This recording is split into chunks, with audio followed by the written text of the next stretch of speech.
questions for you. Okay, so I'm going to try to do something unique. What is unique questions? When was the first time a Twilight fan came up to you and said, "You're directing the new movie"? The first time was probably unless you consider the studio people at Summit Twilight fans, which they are. I mean, like a fan on the street. You're at Ralph's in L.A. Oh, right. No, actually, it was in Montepulciano. I think I was pretty much under the radar. To be honest, nobody cares about me. They just want to know if I can arrange a meeting with Rob.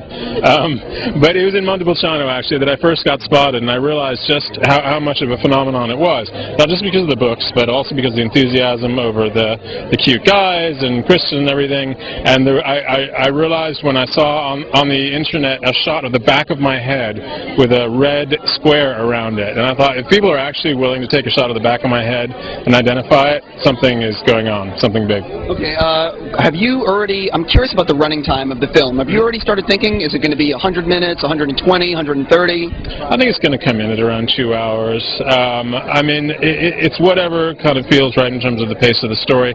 It's not going to be one of your 3.5-hour Return of the King kind of epics, but at the same time, we're not going to rush in and rush out. I think it does have sort of an epic feel, and there are going to be these extraordinary locations and beautiful sets and special effects and stuff. It probably won't be terribly longer than the first film. So I'm also curious about deleted scenes. Now, obviously, you're cutting it as we speak. Mm-hmm. Have you already lost a scene or two that you're like, it's okay, I've lost it because it's going to end up on the DVD? I think the scene in which I played the bartender that Edward talks to about his problems was a mistake. Are you being serious with me? No, I'm joking. I'm like, maybe there's an indulgent director here. No, but I did actually joke with Rob that I wanted a scene where, like, when he's away, we wanted to get in touch with him, and I would be like swabbing the bar, and he'd be talking with me about his problems. I'd be like Joey the bartender. But to be honest, we really haven't cut very much. We've kind of managed to be quite efficient in what we shot. Of course, next to the book, which is over 600 pages, I think, we inevitably have to slim things down a bit, but I don't think there's any kind of big scene that a fan would love that they're not going to see. Okay, last question for you, because I got to wrap up. What can fans, I know I'm asking another DVD question, but I'm trying to go unique. Sure. Like, what can fans look forward to that maybe you did on set, or things that you might have already planned for the DVD Blu-ray? Well, there's my commentary in which I will reveal my deep and abiding hatred of all of the actors in detail.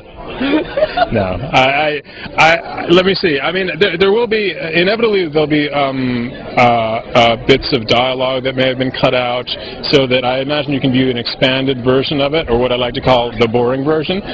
So that might be, 2.5 hours long as opposed to 2 hours long.